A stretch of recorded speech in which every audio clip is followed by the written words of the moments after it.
Hello, this is Danny Raymond, the voice behind Ray's Guide. In my last video, I talked about the best shifts for doing the race for Stanton and its various missions, and several people took exception to it in the comments. Not because of the ship recommendations, but because I expressed a preference for the MaxLift tractor beam over the Atlas cargo loader exosuit.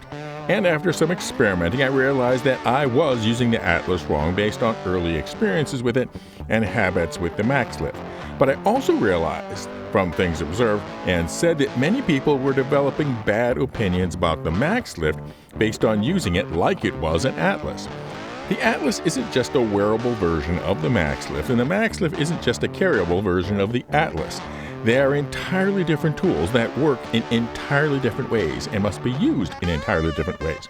So let's break it all the way down and look at when you would use one or the other, and then even more important, discuss how you would use one versus the other to make the best use of the unique ways each works. So, use the MaxLift instead of the Atlas in the following situations. First, when you only have a very few crates to move, let's say less than 10. The time to go through the whole entrance and exit process plus the slow stomp to where you need to be just isn't worth it. Second, when space is tight. So for example, in the prior video I talked about unloading crates from the Avenger Titan by standing in the open door of the living area, and just flicking the crates out the back could be done only with a MaxLift because there's literally no way you could be fitting an Atlas in the living space of an Avenger. Third, any situation where you don't have a place to stand that has a line of sight both to the place where you're picking up the crate and the place you are dropping the crate off to.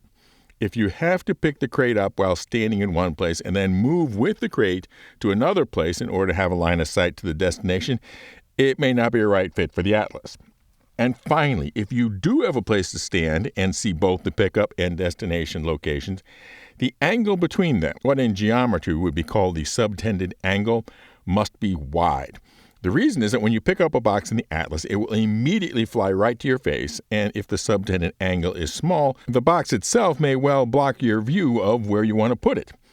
Plus, even if you think you are going to be able to do this job best with the Atlas, have a MaxLift along for making fine adjustments in the placement when it's not precise.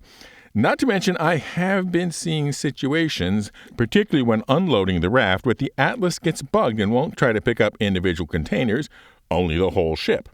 So then on to how to use them. With the Atlas, you want to position yourself at that spot and looking in the direction where you can see the source containers far over one shoulder and the destination for them far over the other shoulder.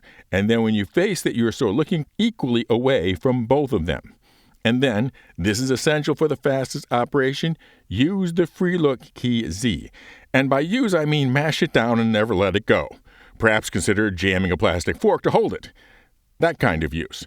Then when you swing to one side, highlight the box, click to grab it, swing to highlight the drop location, and click again to let the Atlas system do the drop-off.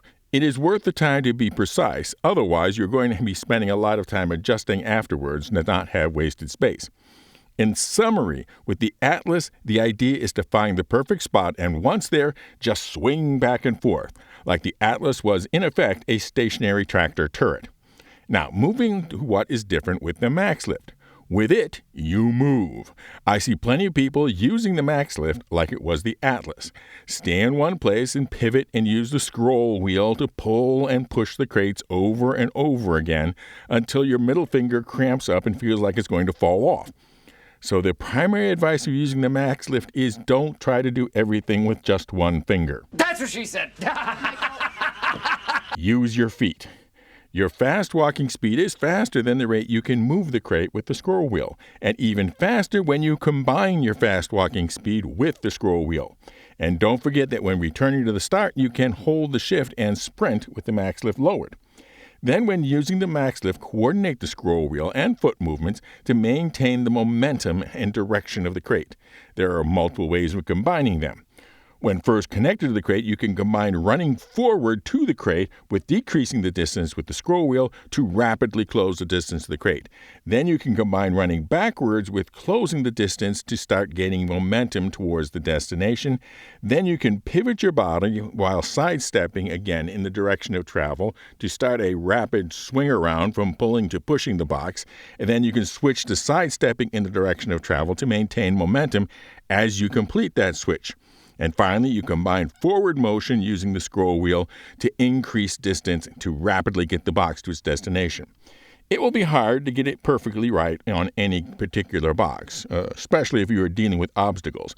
But that, too, is part of the challenge of becoming skilled at the MaxLift. Now for an update on our channel events. From now until the September release goes live, I have a video creation contest for the Machinima Maker types with a prize of the winner's choice of the Arasta or the Starlancer tag. Details are available in the referenced video. Then, for October, tickets are now available for sale for the Ray's Guide Los Angeles area Citizencon Direct Watch Party and Bar Citizen at Supply and Demand in Long Beach.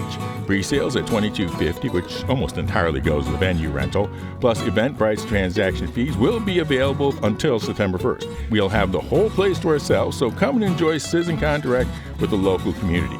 CIG has promised to supply some prizes for the event. In addition, during Citizencon, I will be drawing the winner of the Grow the Channel Ship giveaway that has been running for some time now, with the winner's choice of the Arasta or the Vanu Merchantman. And then in November, there is the IAE Week giveaway for the Starlancer Max. One entry per video for the Grow the Channel and IAE Week giveaways. Just be a member for automatic entry with each video, or subscribe and comment with the secret word. And the secret word for this is the name of the angle that you want to be large to use the Atlas best. Fly safe, keep it real, and I'll see you in the verse. This is Daniel Raymond with Ray's Guide.